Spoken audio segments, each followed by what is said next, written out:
I can see her lying back in her satin dress in a room where you do what you don't confess. Sundown, you better take care. Hey, happy Homebrew Wednesday. So this is about as much as Mike Dean goes live.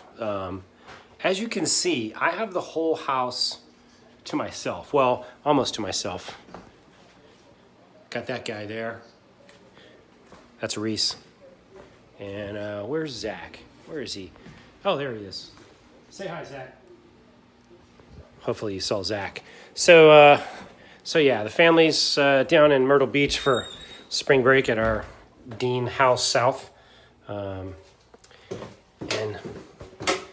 I'm here all by myself. Never showed, like, this is a cool little print I have on the way down to my pub. Got this print when I went to Command and General Staff College in Fort Leavenworth, Kansas. This was our class print. Now this is, I think it's Lewis and Clark and some Indian guide, and they're on the river, which is right by the schoolhouse.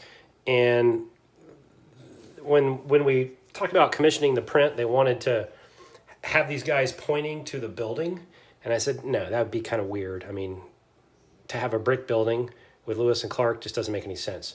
So the compromise was just pretend the building, they're looking at it. I said, that's much better.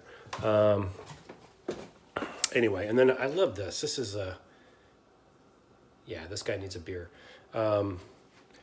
So got some bad news yesterday. I did not make it into the final round for National Homebrew Convention, or National Homebrew Competition. Here, let's pour a beer real quick. We'll do this wall effect style.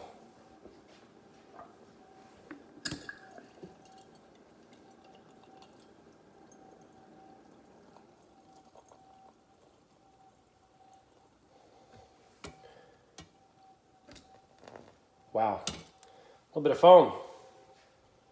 Just a little bit of foam.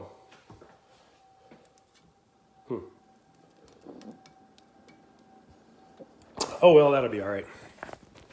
I'm covering the camera. Sorry, this is some of my sloppiest work here. I decided to just go with it today. All right, so this is the Brut IPA. The Brut IPA is the clearest beer. Look at that. You can see my eyes blinking, right? It's the clearest beer I've ever done. No bouncers. None of this bouncer crap. I'm sorry. I hope I didn't just mess up somebody's sponsor. None of this bouncer crap. And I just saw somebody was complaining yesterday because they got their might have been Wally Feck. No, maybe it wasn't. I can't remember who it was. But their bouncers got all clogged up. There's no need for bouncers. All you need to do is brew a clear beer and do a good cold crash. You know, you don't need a bouncer. This thing was like double dry hopped. Believe it or not. Look how clear that thing is. It was double dry hopped with a whole bunch of Amarillo and Falconer's Flight. Yeah, you just gotta cold crash it, be patient, and have your wits about you when you rack it. You know, one of the things that I do is I put the little cheesecloth sacks, little hop sacks on the end of my tube coming out of my auto siphon as it goes into the keg. Tyler Everson, before he kind of jumped off the brewing bandwagon, taught me that, and it has served me very well. It keeps most of the hot particulate out, and then once you cold crash it, everything else drops out, and you know. And probably some of it has to do with the types of grist you use. This grist had Pilsner, malted white wheat, and flaked rice, I think. So those are all probably pretty low in protein, which I would imagine is why it's so clear. But anyway, this beer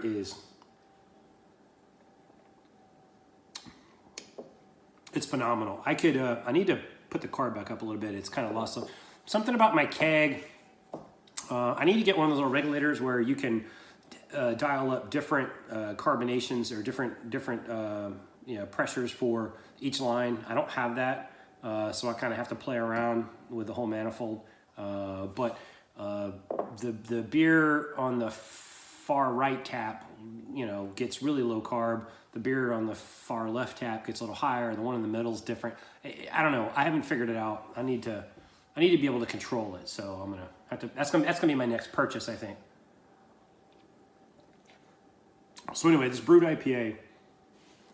The aroma on this thing, as you can see, the head is like, the lacing is, as TSA would say, the lacing is amazing. It's very pillowy, white, frothy, exactly what you want in an IPA. The color is really, it's like a Munich Helles color. Could be because of the flaked rice and the Pilsner. And then its brilliant clarity. The aroma on this thing, I got a ton of 4-MMP, which is the catty wombat, what do I call it, the cat piss, the dankness. Yeah, a bunch of that, and a lot of grapefruit. But yeah, I'm going to crank the carb up on this because I think SJ is going to be down this weekend, so I want to make sure he's got a good version of it. But and then the flavor. Cheers.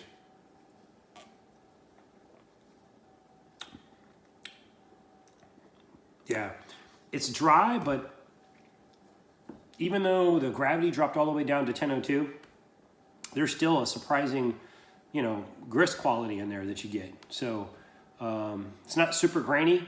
It's just really pleasant. So I'm really happy with this beer. So back to NHC. So none of my 3 entries made it in. I'm gonna have to pick a different hub next year. This is the 3rd time I've done Philadelphia, and I'll get the scores back. Like last time, I think I had a 40 or something, and it didn't move any. I saw someone else kind of griping about that today. The beer that had the highest score didn't go forward. I always get really good scores on the beers. I just never move forward. So I don't know. I put in a regular IPA. It was a variant of Old School with a Seventh Heaven. Seventh Heaven. I called it Seventh Heaven. It had Idaho 7 hops. I kind of messed up in the brew day, and it became a regular IPA when I intended it to be a double IPA. I think it was, to do with my crush. My crush wasn't fine enough. So anyway, I'm okay with that one. It was kind of a one-off. Ended up being like a 6.8% beer or something, or 7%. The second one was Old Town Brown. I'm a little more disappointed with that one because that one went in last year as a vanilla tart brown. They said that, hey, this is an awesome brown recipe. We'd like to taste this, without the tart and the vanilla. So I took out the tart and the vanilla, and I haven't seen my scores back. I don't know what happened, but it didn't make it. And then the last one was my Belgian double. Of all the ones, I thought that one really had a good chance. It scored really well in the Cincinnati, the All-American brew competition that I did. Me and Wally Feck both entered. That one did really, really well. Scored pretty high, but it didn't make it through either. And I don't know. I don't know. I don't know if I'm gonna keep entering in this thing. It's it's my 3rd time. It's fun doing it. It's a lot of trouble. A lot of money. You got to ship the damn thing. So I don't know. We'll see. Maybe I'll do it and I'll pick a different hub and see what happens. So I'll have to do some research into that. So anyway, that's that. Oh well. Not gonna cry over spilt beer. So SJ's coming down either tomorrow, either Friday or Saturday. We're gonna go do the DC Brewfest in Nationals Park. That's gonna be a blast. We got 3 hours of beer sampling, and then I'm gonna take him to a pretty cool pub.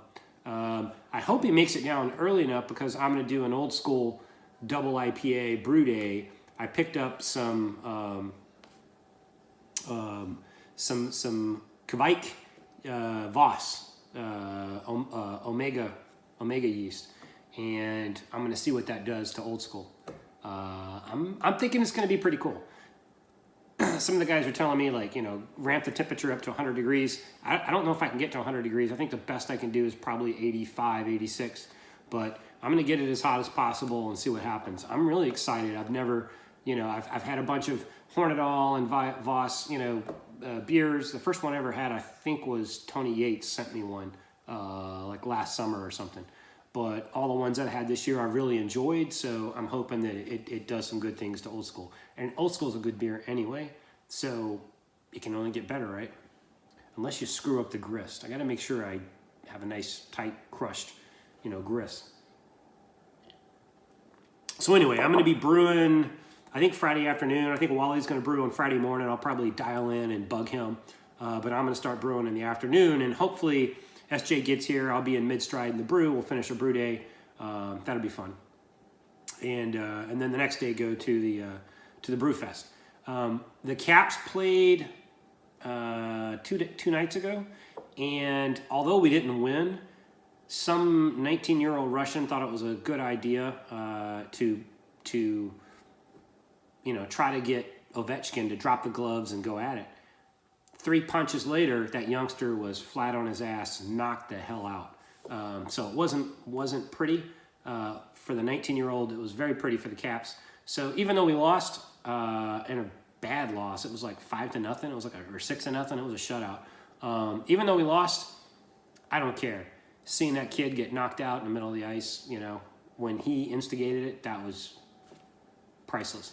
So they play again tomorrow. We're hoping we can turn it around. Actually, we're leading the series right now, 2-1. So, oh well. That's against the Carolina Hurricanes. Other than that, that's about it. Beer mail. I sent out 4 beer mails. I'm going to send another one out probably tomorrow. So you guys have already gotten the copies of the receipts, so you've already seen it. So you know who you are that's getting the beer mail. You're going to see 4 of my homebrews and 2 really cool local beers that I picked up, which is actually 2 double IPAs. One by Foreign Objects, which is a cool brewery that I pick up from my local bottle shop here, and then another one is from Omnipello, which I guess was that a Norwegian brewery or Swedish brewery. Now they have a brewery open in Brooklyn, so they're putting out some pretty good beers. And the double IPA, it came in one of those 4-packs and was kind of pricey, but totally worth it. You're gonna love that 12-ounce can IPA that I sent you guys. So anyway, hey, that's enough rambling. I'm at 12 minutes. Yeah, this is the last week of, I was home alone all week. Heather was gone with the kids down in Myrtle Beach. They'll be back Friday or Saturday sometime. But I've had full run of the house. I may or may not have almost blown up the backyard with the grill just now. I was doing a bison ribeye. It got a little hot. So luckily I caught it in time, but the ribeye was perfect, nice medium rare. It's funny, my wife's been gone. I've eaten red meat like the whole week, so my cholesterol's probably shot up, so when she gets back, I'll have to start eating the green vegetables again. But anyway, I digress. Hey, have yourself a happy homebrew and have a very, very, very happy Homebrew Wednesday. Cheers. Oh, and hopefully President Macron can get the Cathedral of Notre Dame rebuilt. That was so sad. I saw that thing, I think in like 2012, and it was one of the coolest churches that I've been to. It was just an amazing place. You could feel the spiritual quality of the place, and I really hope they get that thing rebuilt. I don't know if they're going to do it in 5 years, but it's good to see a bunch of rich folks are throwing in some money to try to help it out. But so sad. Thoughts and prayers with the clergy there to try to get their church going again. Anyway, have yourself a happy homebrew and a very, very happy Homebrew Wednesday. Cheers. Hot Brutality. That's the name of this Brut IPA. Cheers.